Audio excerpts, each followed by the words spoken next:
एक परिवार जो आहे चित्रपटासारखाच. प्रत्यक्षात हम साथ साथ है सारखी अनुभूती सोनवणे परिवाराची. कारंजा लाड. प्रतिनिधी व मुलाखत छायांकन मोनाली मॅडम, संपादक विनोद कुमार. आपण बघत आहात महाराष्ट्र न्यूज 24 लाईव्ह आणि या माध्यमातून आपल्याला आम्ही दाखवत आहोत एक वाढदिवस. हा वाढदिवस एका लहान मुलाचा नाही, तरुणाचा नाही, तर चक्क 75व्या वर्षात पदार्पण केलेल्या एका वडिलांचा आहे, आजोबांचा आहे आणि समाजात आदर्श असलेल्या त्या नेतृत्वाचा आहे. हा आहे कारंजा लाड येथील स्थित असलेला सोनवणे परिवार. या परिवाराची महती सांगावी तेवढी कमीच. कौतुकास्पद असलेला हा परिवार काही छायांकन बघा आमच्या माध्यमातून. भेटूया आपण या परिवाराच्या मुख्य सदस्यास, कुटुंब प्रमुखास, तसेच या परिवारातील प्रत्येक सदस्याला. चला तर मग या आमच्यासोबत. आम्ही दाखवतो आम्ही आपणाला एक असा परिवार ज्याची अनुभूती होईल तुम्हालाही. हम साथ साथ है सारख्या चित्रपटांसारखी. जाणून घेऊया यांच्या परिवारातील सदस्याकडून की हे जे आपणाला वाढदिवसादरम्यान दिसले ते खरे की खोटे. केला आम्ही तो खुलासा. बघूया बातमीला पूर्ण बघा व नवीन असाल तर चॅनलला लाईक, शेअर, सबस्क्राईब जरूर करा. Maharashtra news 24 live. संपूर्ण परिवार आपल्याशी आज जुळलेला आहे. तसेच त्यांचा मित्र परिवारही येथे हजर आहे. तर चला तर मग तसेच ज्या परिवारातील सदस्य म्हणजेच की त्यांचे जे चला तर मग आपण आलेलो आहोत त्या परिवारामध्ये आणि स्वतः त्या परिवारातील जे सदस्य आहेत ते आपल्याशी जुळलेले आहेत आणि आपण त्यांनाच विचारूया त्यांच्याबद्दल जी माहिती ते आज आपल्याला देणार आहेत. सर नमस्कार. सर्वप्रथम मला तुमचा परिचय सांगा. तसं तुम्ही सर्वांच्या ओळखीचे आहात, पण एकदा माध्यमाला आपली ओळख करून द्यावी. माझं नाव विनय कुमार किसनराव सोनवणे. आता सध्या हल्ली मुक्काम आमचा कारंजा आणि आता इथून अमरावती. आणि कारंजामध्ये असताना सुद्धा अमरावती का? हा, अमरावतीला म्हणजे आमचं कुटुंब तिथेच गेलं. तिथं हॉस्पिटल आहे. माझा मुलगा MD मेडिसिन फिजिशियन डॉक्टर आहे आणि सुनबाई MS गायनेकॉलॉजिस्ट. परिवारामध्ये एकूण किती सदस्य आहेत आपण? आमच्या परिवारामध्ये आम्ही एकूण सध्या आता 6 लोक आहोत. 7 लोक, 9 जण लहान समजा धरून 9 जण. तर काल आपला वाढदिवस होता, त्यानिमित्ताने आपण बराच मित्र परिवार, आपला नातेवाईक, खूपच लोक म्हणजे जुळलेले होते आपल्याशी. तर हे तर तुमची आपुलकी, हे प्रेम भावना त्यामुळेच आपल्याशी जुळले होते. पण तरीसुद्धा काल जो कार्यक्रम आपण इथे काल जाहीर केला, पण काही लोकांच्या तोंडून असं ऐकायला मिळालं की हा परिवार नसून एक असं झाड आहे जे झाडाची म्हणजे फळं खूप गोड आहेत. म्हणजे असं की हम साथ साथ है म्हणायला हरकत नाही. ही त्यांची व्याख्या बरोबर आहे का?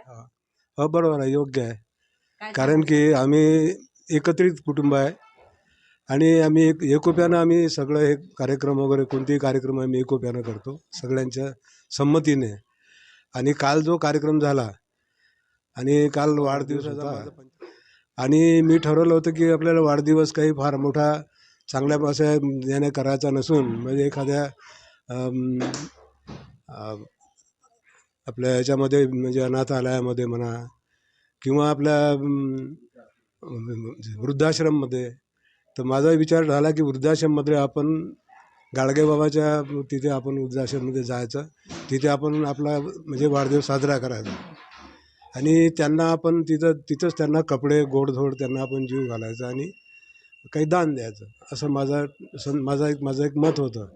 आणि आमच्या सुनबाईनं जी डॉक्टर निधी, त्यांनी म्हटलं नाही बाबा म्हणे आपल्याला तुमचा 75वा वाढदिवस आहे तर आपल्याला म्हणे चांगल्या प्रकारे आपल्या ह्याच्यामध्ये आपल्या नातलगामध्ये आपल्याला साजरा करायचा आहे आणि तुमच्या मित्रपरिवारामध्ये. म्हणून त्यावेळेला मी थोडा थांबतो. मग ठीक आहे म्हणलं, विचार करतो. तर मी 8 दिवस सतत म्हणजे त्यांना ते मला यादी मागत होते, तुमची मित्रपरिवाराची यादी द्या, तुमच्या गावच्या जामचे लोकांची यादी द्या.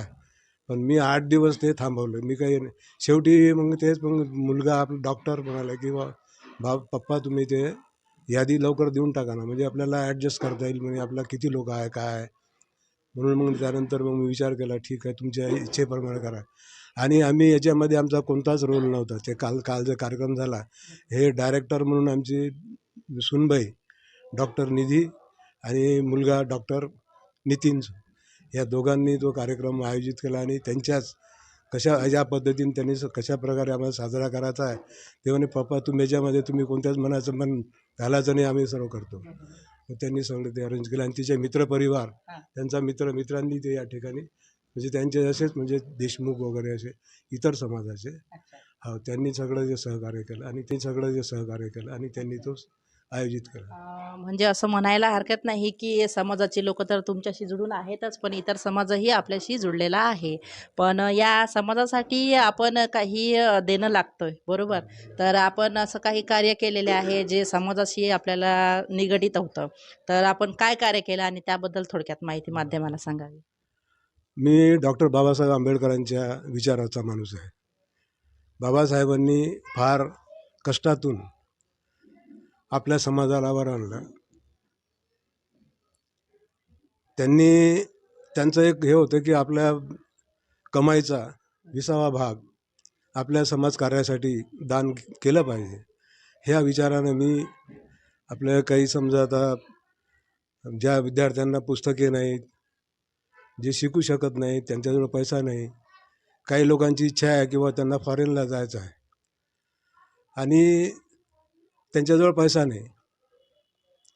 ती व्यक्ती आपल्याकडे आली, ती म्हणजे जवळपास त्यांनी पूर्ण कारंजामध्ये जितकी आपले काही श्रीमंत लोक आहेत ज्यांच्याकडे पैसा भरपूर आहे, पण त्यांना कोणीही मदत केली नाही. ते माझ्याकडे आले आणि आल्यानंतर त्यांनी मला सांगितलं की बा आम्ही 4-5 महिन्यासाठी आम्हाला त्यांना फक्त म्हणजे लंडनला पाठवायचं आहे आणि त्यासाठी 2 लाख रुपये आम्हाला फार आवश्यकता आहे. तर ते मी त्यांना 2 लाख रुपये दिले. त्यांचं बघ पहिल्यांदाच मी त्यांना पाहिलं. मी त्यांना ओळखतही नव्हतो आणि त्यांचा मुलगा आता सध्या फॉरेनला आहे. म्हणजे एक दानशूराची सुद्धा आपल्यामध्ये एक प्रतिमा उतरली असं म्हणायला हरकत नाही आहे. कारण की आम्ही काही लोकांकडून सुद्धा ऐकलेलं आम्ही विचारल्यानंतर की ही व्यक्ती खरंच दानशूराच्या यादीमध्ये येते. तर असं म्हणायला हरकत नाही मग आपण एक खरंच म्हणजे मोठ्या मनाचे दानशूर व्यक्ती आहात म्हणून असं म्हणायला काय हरकत आहे. इतकंच नव्हे तर म्हणजे आता आमचे काही विहार बाबासाहेबांचंच एक धोरण शिका, संघटित व्हा, संघर्ष करा. म्हणजे आपण विहार आपलं बाबासाहेबांनी म्हटलेलं होतं की प्रत्येक ठिकाणी आपल्या खेड्यामध्ये, आपल्या शहरामध्येच नव्हे तर आपल्या प्रत्येक मोहल्ल्यामध्ये त्या ठिकाणी विहार असलं पाहिजे की तिथले लोक आपल्या त्या विहारामध्ये जातील, आपला समाज संघटित होईल, एकत्र येतील, त्या निमित्ताने संघटित होऊन एकमेकांची विचार आदानप्रदान त्यांनी घडतील आणि आपल्या आणि भगवान बुद्धाच्या विचाराने आपलं जे कुटुंब आहे त्या कुटुंब आपलं त्याच्यात म्हणजे आपल्या त्या मुलांमध्ये काही असे विचार येतील की नाही आपल्याला शिकलं पाहिजे, हे केलं पाहिजे तर आणि तसं आणि आपल्या धम्माचं सुद्धा आपण शिकलं पाहिजे, कार्य केलं पाहिजे की आपलं जे धम्म आहे हा आपला म्हणजे पुढे टिकला पाहिजे. नाहीतर मग काय होईल, आता आपण मानतो पण जेव्हा नवीन जनरेशन जे आहे तर हे जे विचार त्यांनाच कळलं पाहिजे की आपण बाबासाहेब कोण आहे, बाबासाहेब आपले भगवान बुद्ध आपले कोण आहे, ते आपले म्हणजे या प्रकारचं त्यांना म्हणजे समजलं पाहिजे. आणि आज म्हणजे माझ्या जे नातू आहेत हे यांना पूर्ण त्यांचं म्हणजे ज्ञान आहे. आज आपण ज्यावेळेस आम्ही वंदना वगैरे घेतो ते पण सुद्धा आमच्यासोबत बसतात आणि बिलकुल म्हणजे असे आपण जे त्रिवार अभिवादन करतो तसेच ते पण त्रिवार अभिवादन करतात. काल तर पाहिलं ते आमची नात किती ॲक्टिव्ह आहे. तर ते विहारामध्ये मी आणि जे धम्मपरिषदा ज्या ठिकाणी करतात आणि धम्मपरिषदामध्ये काय होईल की आपलं ज्या ठिकाणी समजा जे खेड्या भागातले जे लोक आहेत सगळे सुशिक्षित नसतात, त्यांना काही पुस्तकी म्हणजे त्यांना पुस्तकं वाचायचं त्यांना काही हे नाही, त्यांना वेळसुद्धा मिळत नाही. असे लोक म्हणजे ज्या धम्मपरिषदामध्ये तर त्या ठिकाणी म्हणजे धम्माचं जे प्रबोधन होते आपल्या भंतीजीच्या आपल्या धम्मगुरूच्या मार्फत, तर हे त्यांना माहिती मिळते म्हणून आम्ही आणि त्या ठिकाणी प्रश्न असा निर्माण होतो की जे धम्मपरिषदा होतात ते लोक पहिले माझ्याकडे येतात. त्याला कारण आहे की त्यांना म्हणजे हँडबिल छापण्याशिवाय त्यांच्याकडे पैसा नसतो. सुरुवात करायची असली तर मग कशी करायची ते माझ्याकडे येतात. तर त्या लोकांना मग मी ते दान देऊन विचारते आणि तो तुमच्यासोबतच शेवटचा राहील, पण आणखी मला काकूंशी सुद्धा बोलायचं आहे त्यांच्यासोबत. तर मला सांगा की आपण आपल्या म्हणजे ज्या काळात इथे कोणाला एक नोकरीसुद्धा मिळत नाही साधी, सरकारी म्हणा की आपली प्रायव्हेट म्हणा कुठलीही. पण त्या काळात तुम्ही 2 सरकारी नोकऱ्या स्वीकारल्या होत्या. तर त्या कुठल्या होत्या आणि त्यानंतर तुम्ही तुमचं कार्य कसं राहिलं त्या बाबतीत? सर्वप्रथम म्हणजे ज्यावेळेस माझं समजा मॅरेज झालं त्यावेळेला मी नोकरी मला कोणती नव्हती आणि PSI करता माझं म्हणजे त्यावेळेस चालू होतं आणि PSIमध्ये मी सिलेक्ट झालो होतो. परंतु जे काही अशी अडचण आली की ज्यावेळेस आपल्या इंटरव्ह्यूमध्ये आपल्या ह्याच्यामध्ये तर त्यावेळेस त्यांनी म्हणजे आपल्या इकडचे न घेता त्यांनी पृथ्वीराज CM होते आणि त्यांनी मग ज्यावेळेस मी PSIची एक्झाम पास झालो आणि एक गुप्ता नावाचा इथला कॅन्डिडेट होता माझाच एक सहपाठी, तर ते आम्ही दोघे सिलेक्ट झालेलो होतो. नागपूरला आम्ही जे आमचा इंटरव्ह्यू झाला त्या इंटरव्ह्यूमध्ये आम्हाला फेल करण्यात आलं.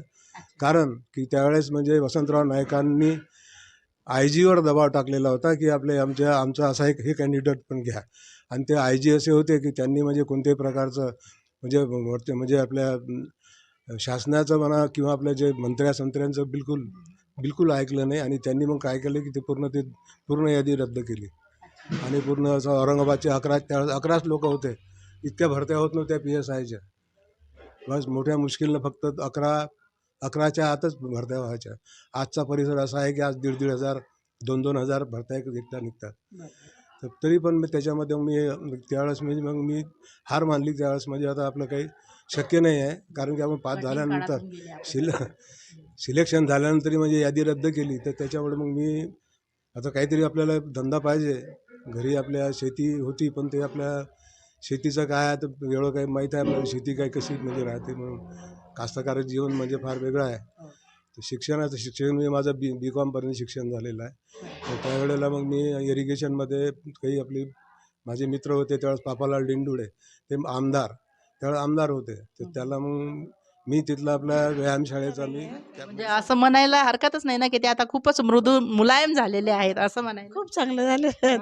खूप चांगले आहे. सगळ्यांना समजून घेतात आणि सगळेच आमची एकत्र फॅमिली आहेत. घरातले हे डिपार्टमेंट त्यांच्याकडेच आहे आणि तसं घरी तिथे पण सगळंच आम्हीच बघतो घरी वगैरे. हे मुलं मुली सगळं पाहतो. नातू वगैरे सगळे आमच्याच जवळ राहतात. बाकी अजून परिवाराला जोडून ठेवण्याविषयी काय बोलाल तुम्ही?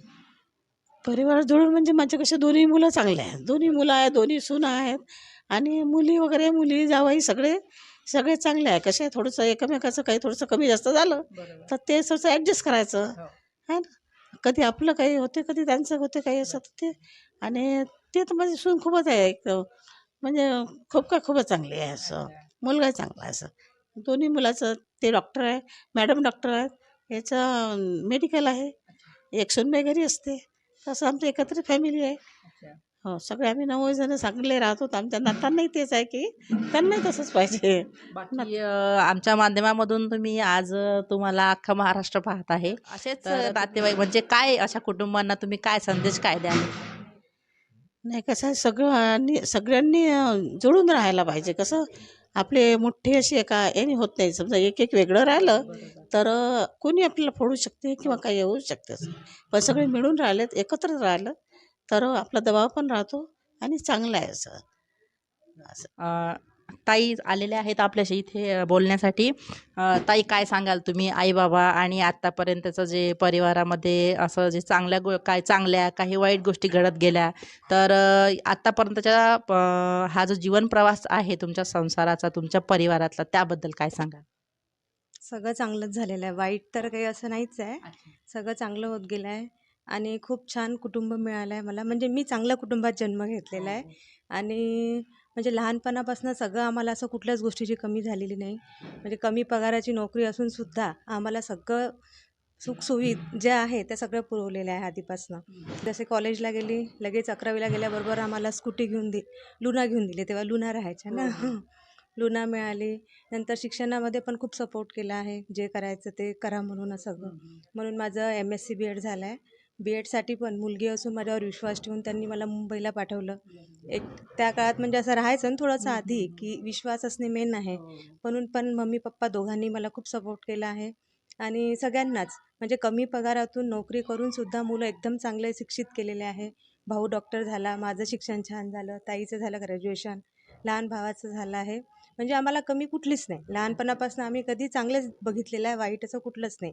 घरामध्ये वातावरण चांगलं, काही भांडणं किंवा काही असं कधीच बघितलं नाही. म्हणजे लहानपण एक खूप छान आणि आता तर सगळ्या एकत्रच आहे. सगळे फॅमिली एकत्र राहतात, दोन्ही भाऊ दोन्ही वहिनी हे सगळे भाचे पण माझे सगळे एकत्र कुटुंब आहे आणि सगळे सुखाने सगळे छान राहतात आणि मुलं भाऊ खूप छान निघाले त्यामुळे चांगली प्रगती झालेली आहे. अमरावतीला छान त्याचं हॉस्पिटल आहे आणि खूप नावाजलेला आहे तो पण आता. आणि सगळ्यांचे स्वभाव त्याच्या स्वभावामुळे सगळं प्रगती भरपूर झालेली आहे आणि सगळे जॉईंट फॅमिली एकदम छान. अ, तर आपण काकांचे लहान जावई तरी सुद्धा आपल्याला आपले सासू सासरे आणि तसं असं तुमचं सासर म्हणायला हे नाही तर हा परिवार तुम्हाला मिळाला पण त्यांच्याबद्दल काय सांगाल आणि हा परिवाराची म्हणजे सर्वजण आज हे सांगतात की परिवार खूप छान आहे तसेच इथे येऊन सुद्धा आम्हाला हे कळलं की परिवार असा परिवार तसा तुम्ही काय सांगाल त्याबद्दल? तुम्ही काल बघितलेलंच असेल आमच्या मामाजी विनय कुमार सोनवणे वाढदिवस करायचा तर कसा साजरा करायचा याच्यावर खूप त्याच्याबद्दल मामाजी बोललेलेच आहे. परंतु कसं असतं की हा एक आनंद सोहळा असतो त्याच्यामुळे सगळ्यांची इच्छा झाली. आमचं साळा दोन्ही साळे आणि यांनी ठरवलं की आपण एक चांगला कार्यक्रम करूया. सध्या ते अमरावतीला राहतात परंतु तो कार्यक्रम आम्ही इथे कारंजाला केला कारण की मामाजीचं सगळं जे काही जे काही जीवनात झालेलं सगळ्या घडामोडी म्हणा हे कारंजामध्ये झाल्यामुळे ते जे त्यांचं जे सामाजिक कार्य आहे ते सुद्धा इथे घडल्यामुळे तो कार्यक्रम आम्ही इथे घेतलेला आहे. आणि असं आहे की कार्यक्रम कुठलाही असो सोनवणे परिवारातले सगळेजण इथे हजर असतात. आम्ही हम साथ साथ आहे हे याची जी म्हणजे त्याचं जे एक छोटंसं चित्र जर म्हणायचं असेल तर तो आमचा कालचा कार्यक्रम होता. तर आनंदातही सगळे सोबत असतात दुःखातही सगळं या कुटुंबात असतात. माझं नाव दीपक पाटील. मी अधीक्षक अभियंता म्हणून महापारेषणमध्ये आहे. 2007 साली माझं यांची जी धाकटी कन्या आहे रुपाली सोनवणे हिच्याशी लग्न झालं. तर मला असं वाटतं की प्रारब्ध म्हणतो आपण तर त्याप्रमाणे खूप चांगल्या कुटुंबात आमचं जे नातं जुळलं गेलं आणि मी खरंच भाग्यवान समजतो की यांच्यासारखे मला सासू सासरे मिळाले. नेहमी जे काही भावनिक आहे किंवा काही अडचणी असल्या ते नेहमी आम्हाला ते मार्गदर्शन करत असतात आणि सगळ्या कुटुंबावर एक वडीलधारे म्हणून त्यांचा एक चांगला होल्ड आहे आणि समाजकार्याबद्दल तर ते आहेतच सुरुवातीपासून. तर मला खूप छान वाटतं म्हणजे मला कधी असं वाटत नाही मी सासरी आलो या घरचे जावई नसता तुम्ही मुलगा आहे असं वाटतं? कधीच जाणवत नाही मी मुलगा म्हणजे जावई आहे म्हणून मुलगाच असल्यासारखं मला फिलिंग येते इथे. इतकं प्रेमच तुमच्यावर ते करतात म्हणूनच का? अच्छा. आणखी काही सांगायचं? मी एवढंच सांगेल की जे काही आपलं येतं म्हणजे एक परिवार जेव्हा दोन परिवार एकमेकांशी भेटतात तर ते एक जे नातं आहे ते संबंध जे असतात ते एकमेकाशी आपसी विश्वासावर आणि भावनिक याच्यावर जोडलेले असतात. तरच हे आजचा आता जो काही काळ आहे आता आपण AI कडे चाललेलो आहोत. आपण न्यूक्लिअर फॅमिली होते पण एक संयुक्त कुटुंब असणे ही आजची काळाची खूप गरज आहे असं मला वाटतं. त्याच्यामुळे तो प्रयत्न सगळ्यांनी करावा संयुक्त कुटुंब राहून आणि छोट्या मोठ्या जे काही आपण आनंद साजरा करतो ते छोटं न करता असं मोठं करून सगळ्यांना सोबत घेऊन तो करावा जेणेकरून एक सामाजिक विचारधारा आणि एक देवाणघेवाण पण आपण होऊ शकतो. नाहीतर प्रत्येकजण तर आपल्या कामामध्ये व्यस्तच असतो. एवढंच स्वागत आहे आपलं. तर एक संयुक्त परिवार जॉईंट फॅमिलीमध्ये आपण आहात. मुली तर लग्न करून त्यांच्या घरी गेल्यात बरोबर. म्हणजे त्या आईवडिलांसोबत तुमच्यासोबत म्हणजे असं म्हणायला हरकत नाही की काही दिवसच राहिलेले आहेत. पण तुम्ही आईबाबांसोबत म्हणजे आधी होतात आणि यानंतरही राहणार आहात बरोबर. तर मग तुम्ही त्यांच्याविषयी काय सांगाल आणि आपल्या परिवार तसेच त्यांच्या कारकिर्दीबद्दल? आईवडिलांबद्दल काय जेवढं सांगायचं तेवढं कमीच असतं आणि पप्पांबद्दल म्हटलं तर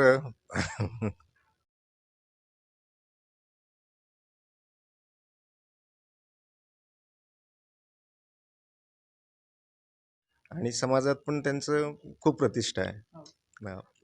तुम्ही काय सांगाल मग एकत्रीकरणाच्या या परिवारामुळे? खूप म्हणजे मी खूप नशीबवान की मी या दोघांच्या पोटी जन्माला आलो आहे.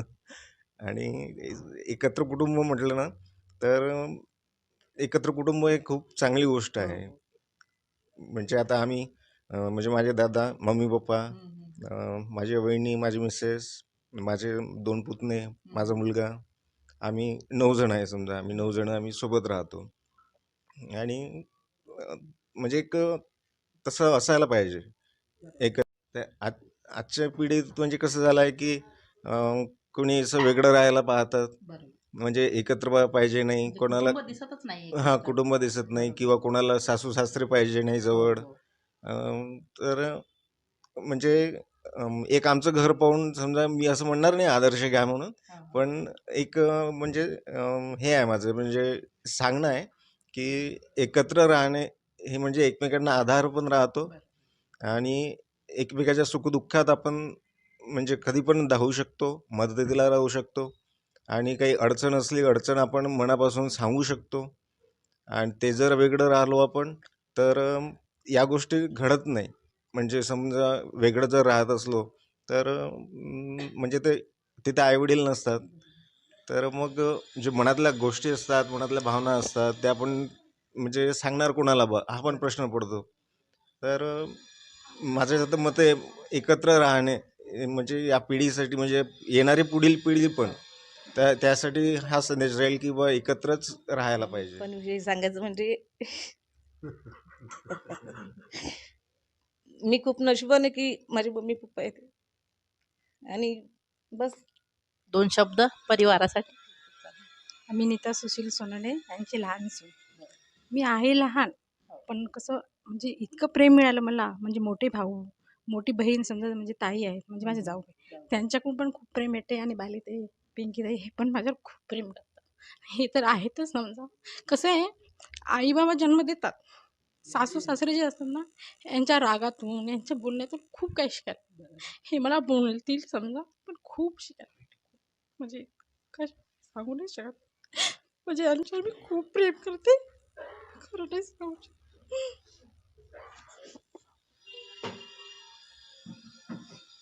आता घरच्या माणसासाठी काय लिहायचं आणि काय बोलायचं, जे आहे ते त्यांना समजते. आहेच आपल्या जवळच आहेत, कुठे जात मी बोलले नाही आहे खूप सारं. म्हणजे कधी रागवतील तरी पण त्यांचं त्याच्यातून प्रेमच दिसते असं नाही आहे. आणि शिकायला पाहिजे. यांच्यासोबत जर काही करायचं असतं मला, तर मला असं काहीच नाही म्हणजे मला शिकायलाच भेटते. आता एक साधी गोष्ट नव्हतं, आम्ही काय केलं होतं आता काय असतं ते करंजी, म्हणजे काय म्हणतात त्याला, करंजीच म्हणतात. त्याच्यात जो कणिक असते ना ती कडक झाली होती. मग मी म्हटलं याचं काय करायचं, तर मला काय माहिती याच्यात पाणी टाकून मिक्सरमधून फिरव. अच्छा. हा ते फिरवलं तर एकदम सॉफ्ट झालं. मी इतकी खुश झाली की हे तर मला माहीतच नव्हतं, म्हणजे हे माहीतच नव्हतं ना. मी म्हटलं हे तर मला साधारण आहे, पण मला असं नाही वाटत कधी. पण बालीताई, पिंकीताई खूप चांगल्या आहेत, खूप प्रेम करतात. मिस्टर पण नाही पण खूप चांगलं. दादाचा तर विषयच नाही आहे. हे तर माझ्या भावासारखेच आहे. माझा भाऊ लहान आहे, पण ते माझ्या मोठ्या भावासारखे मला खूप. मी डॉक्टर निधी सोनवणे, मिस्टर विनय कुमार सोनवणेची सून. आणि सरांना काही वेळ नाही भेटली, थोडीशी बिझी होते ते, नाही तरी त्यांनी पण इंटरव्ह्यू दिला असता. ॲक्च्युली कसं आहे, जेव्हा माझं लग्न झालं आणि जसं माझे हस्बंड डॉक्टर नितीन सोनवणे जसं सांगतात, आई सांगतात कधी कधी, तर त्याच्यामुळे आम्हाला माहीत होतं की आईबाबांनी खूप कष्ट केले आहे. आधी ते जामला राहत होते आणि त्याच्यानंतर ते बाबाला जेव्हा नोकरी भेटली तेव्हाही ते जामला राहत होते. मग मुलांच्या शिक्षणासाठी ते शिफ्ट झाले कारंजा लाडला, म्हणजे मुलांचं शिक्षण व्यवस्थित झालं पाहिजे त्याच्यासाठी.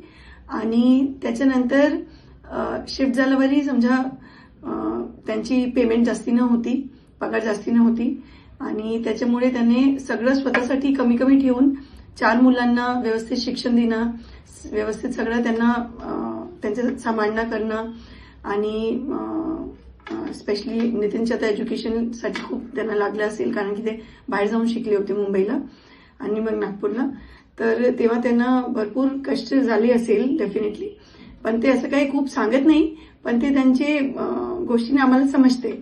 आणि ते सगळं त्याने खूप हसून आणि खूप चांगल्या प्रकारे केलं आणि 4 मुलांना व्यवस्थित हे सगळं केलं. आणि जेव्हापासून माझं लग्न झालंय मी पाहते तर त्यांचं वागणं वगैरे सगळं खूप छान आहे.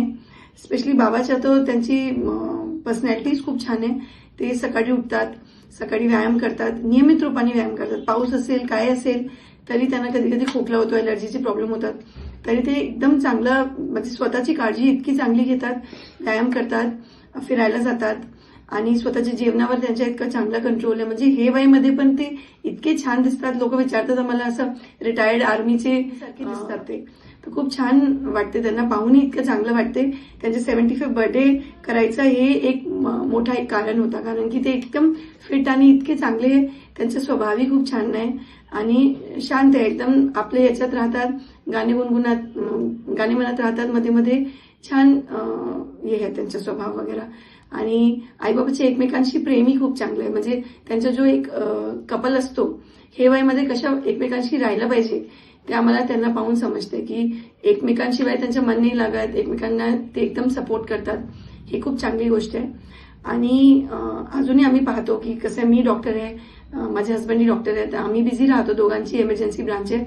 तर ते आमच्या मुलांना खूप प्रेमाने राहतात. जसं जो आम्ही प्रोग्राममध्ये दाखवलाय की आजी म्हणजे दुसरी आई असते आणि आजोबा आपल्याला लपून सांभाळणारे असतात. ते दोघं आपल्याला सांगतात की समाजामध्ये कसे आपण वागायचं, कसं घडायचं. मुलाने जो हे सांगितलंय ते काही हे चुकीचं नाहीये. ते सगळं ते आम्हाला जो मनात होता ते आम्ही सगळं प्रोग्राममध्ये प्रकट केलंय. आणि म्हणजे प्रोग्राम करायचा याच्यासाठी नाही की आम्हाला त्यांचं काही ऋण हे करायचं होतं, पण प्रोग्राम आम्ही आमच्या मनातून खुशीने केलाय. असं काही खूप हे नाही होतं आम्हाला आधीपासून की कोई टार्गेट होता की भाई नाही, असा खूप दिवसापासून आमची काही हे नव्हती. पण आम्ही ते आतून खुश होतो आणि त्यांच्याबद्दल आम्हाला जो आतून प्रेम वाटतो आम्ही प्रकट केलाय. आणि आम्हाला माहिती आहे निश्चितही, कारण की त्यांचे तिकडे त्या दिवशी जो इमोशन्स आणि त्यांचे चेहऱ्याचे हावभाव पाहून आम्हाला समजलं की त्यांना ते प्रोग्राम खूप आवडला. आणि आम्हालाही गोष्टीची खूप खुशी आहे. सगळ्यांनाच खूप आवडला, पण मेन म्हणजे आईबाबाला खूप आवडला. आणि बाबा ते एकदम असं खूप बाबाचे डोळे पाहूनही समजत होतं आम्हाला की बाबा खूप असं कृतज्ञ झाले होते. ते आम्हाला खूप ते गोष्टी चांगली वाटली.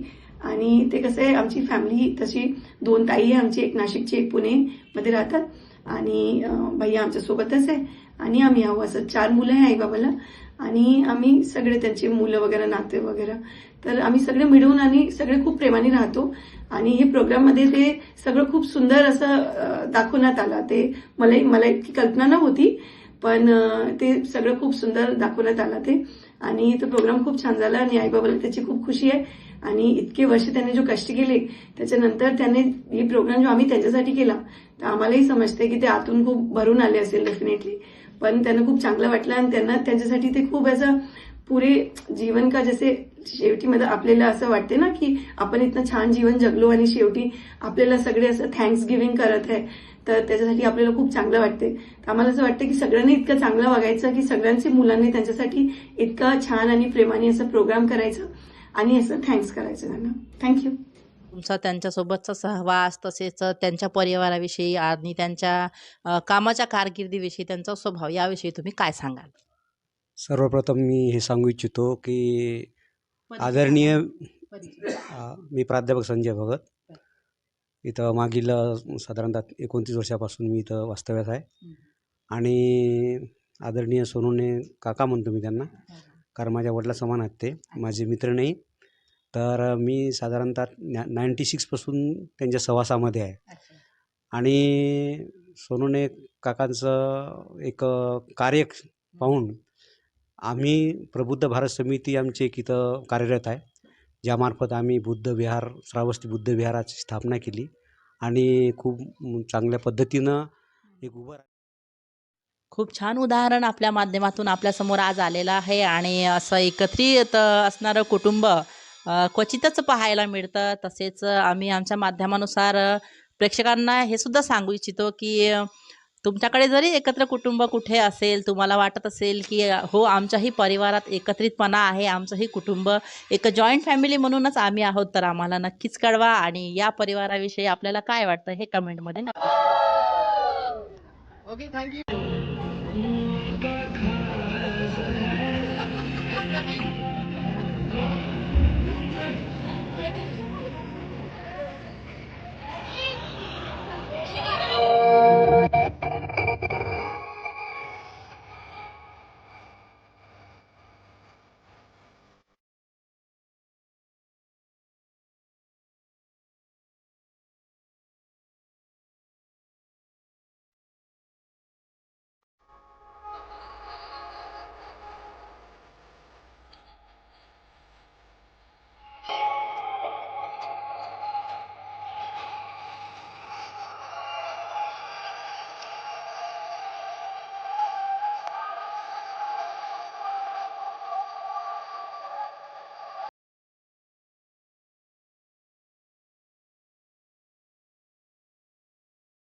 आई इकडे बघ, हाच ना.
ओ मम्मी मम्मी ओ डैडी डैडी ओ मम्मी डैडी हो जाओ रेडी जिससे मेरी शादी होगी